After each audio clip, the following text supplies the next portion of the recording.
Hello! The Generation Sex workshop has been cancelled due to lack of interest. Now, the workshop is part of an annual Over 60s festival in Portsmouth, which is in the south of England. Now, the event was being billed as a frank, fun, and factual way for older people to talk about sex later in life. Now, are there really enough people over 60 having unsafe sex? Are there many people over 60 still having regular sex? I'm pretty sure birth control isn't an issue, as menopause has usually set in by then. I guess the risk for VD or herpes is a legitimate concern, but let's face it, if you're getting a little something at that age, it's probably worth the risk. So now there was no entrance fee for the event, but people wanting to participate would have to provide proof of age. What is that about? Is it because there's nothing worse than an underage 55-year-old trying to sneak into a 60-plus meeting? I mean, you don't want to be negatively influenced by old people talking about sex. I personally can't even picture people over 60 talking about sex. Or maybe I don't want to picture it because I can't afford therapy at this time. 31-year-old man named Rob Sloan was 20 miles into a marathon run when he decided to just withdraw. Now, I'm not sure if the guy had regrets, but he did actually decide to complete the last 6 miles of the marathon. Now, despite initially withdrawing from the race, he actually managed to finish in third with a personal best time. What's even more interesting is he ran the second half of the race quicker than he did the first half. The only runner to actually accomplish that task. So how did he accomplish this amazing feat of athleticism? Well, he jumped on a spectator bus and rode the last 6 miles by bus. He then exited the bus and ran across the finish line. He was accused of hitching a ride and he dismissed the charge as laughable. He later came clean when people started to investigate his claim. I personally can't believe that the organizers weren't a little more vigilant when keeping track of people who drop out of the race.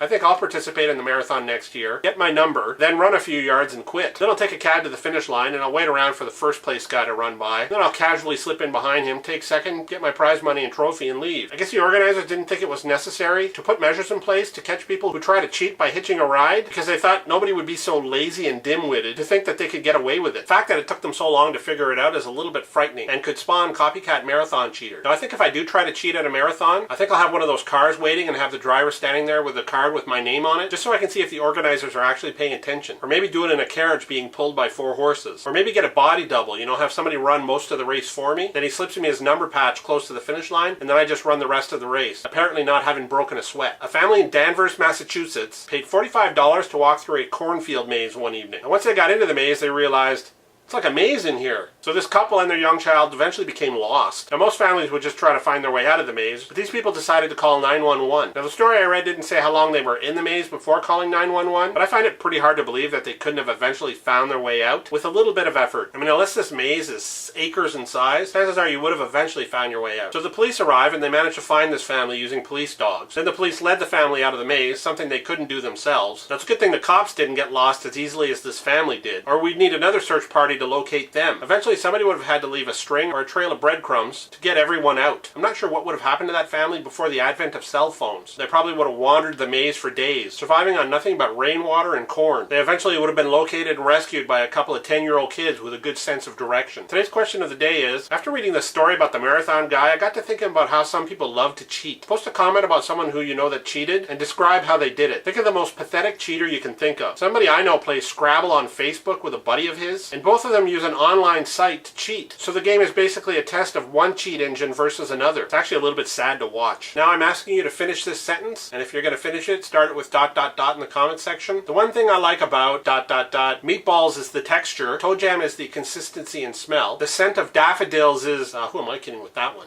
Anyway, that's all I have. Thanks for watching. Favorite, subscribe, get yourself a sandwich, and come back next time. Now the 31. So how did he accomplish this amazing feat of he later came clean when organizers or a trail of bread